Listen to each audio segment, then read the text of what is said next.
everyone, welcome to Mendoza Makes. I'm Michelle Mendoza, and today we're continuing talking about the science of cookie making. We're going to be talking about the difference between baking powder and baking soda, and also salt and its importance in your cookie dough recipe. First, let's talk about baking powder and baking soda. There is a difference. So what's the difference? Baking soda is a leavening agent that needs to be mixed with an acid to become active.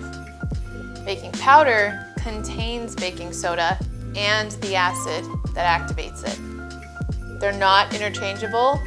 Oh shoot. Cookies are done. A good example is this recipe I have for sugar cookies. It calls for 1 teaspoon of baking soda and 1 teaspoon of cream of tartar. Cream of tartar is an acid that helps activate the baking soda in the recipe. If I used baking powder instead, I would leave out the cream of tartar because it's not needed to activate the baking soda.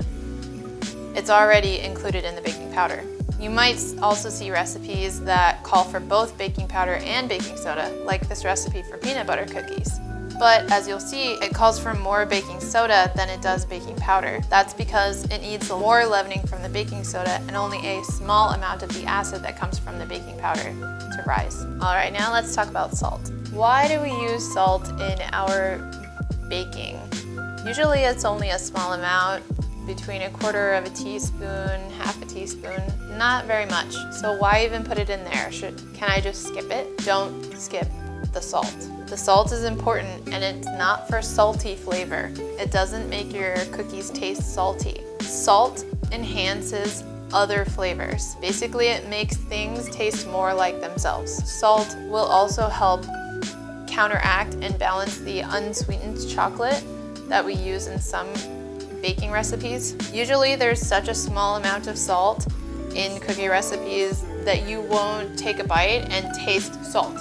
You won't know that it's there, but it is. Instead, you'll pick up the flavor as more sweet. There's also been a rise in popularity of sea salt and caramel, sea salt and dark chocolate. Salty and sweet go together.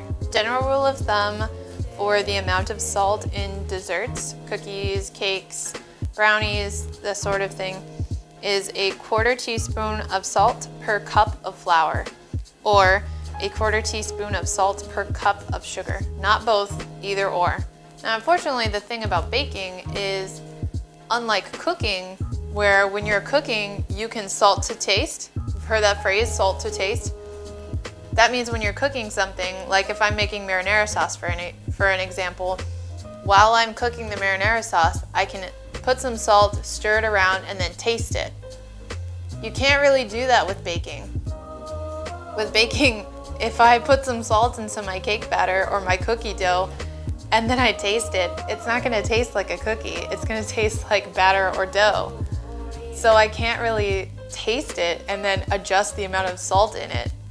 You have to wait until it's done baking.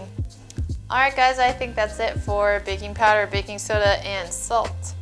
If you have any questions, leave them in the comments and I'll try to answer them as best I can. I hope to do more videos like this going into the why and how of our foods and why we include certain ingredients so that we can then use that knowledge to apply to other foods and know what we're doing and why we put those ingredients in there and what they're gonna do to the finished product. If that sounds like something you're interested in, subscribe to my channel. I plan on uploading videos every Friday.